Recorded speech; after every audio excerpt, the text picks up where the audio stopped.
Hello everyone, আজ আমি আপনাদের সামনে নিয়ে চলে এসেছি একটু নতুন ভাবে চিকেন কারি। তাহলে চলুন দেখে নেওয়া যাক রেসিপিটা। প্রথমে চিকেনগুলো ভালো করে ধুয়ে তার মধ্যে কিছুটা পরিমাণ হলুদ গুঁড়ো, লঙ্কা গুঁড়ো, জিরে গুঁড়ো আর ধনে গুঁড়ো আর কিছুটা পরিমাণে সর্ষের তেল অ্যাড করে আমি ভালো করে মেখে নেব।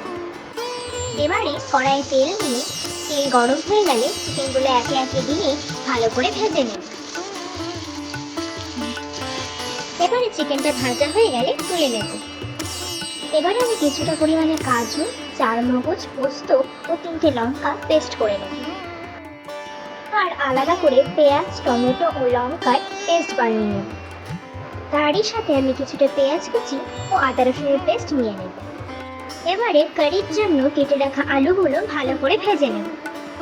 এবারে পেঁয়াজ, টমেটো ও লঙ্কার পেস্টের মধ্যে কিছুটা পরিমাণ জিরে গুঁড়ো, লঙ্কা গুঁড়ো, হলুদ গুঁড়ো অ্যাড করে মিক্স করে নেব। এবারে গরম তেলের মধ্যে কিছুটা পরিমাণে ঘি অ্যাড করে সাদা জিরে দিয়ে তার মধ্যে গোটা গরম মশলা ও তেজপাতা দিয়ে নেড়ে চেড়ে নেব।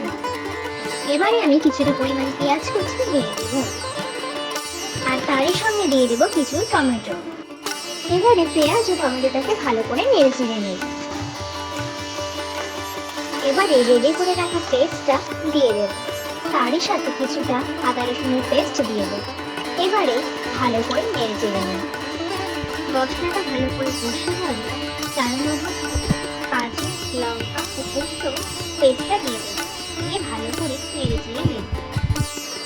আমি সামান্য পরিমাণে দই অ্যাড করে নেব। এবারে সব মশলা ভালো করে কষে গেলে আমি ভেজে রাখা চিকেনগুলো একে একে দিয়ে দেব।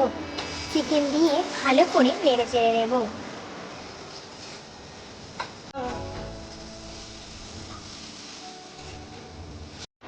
চিকেনটা হালকা কষে গেলে এবারে আমি ভেজে রাখা আলুগুলো দিয়ে দেব।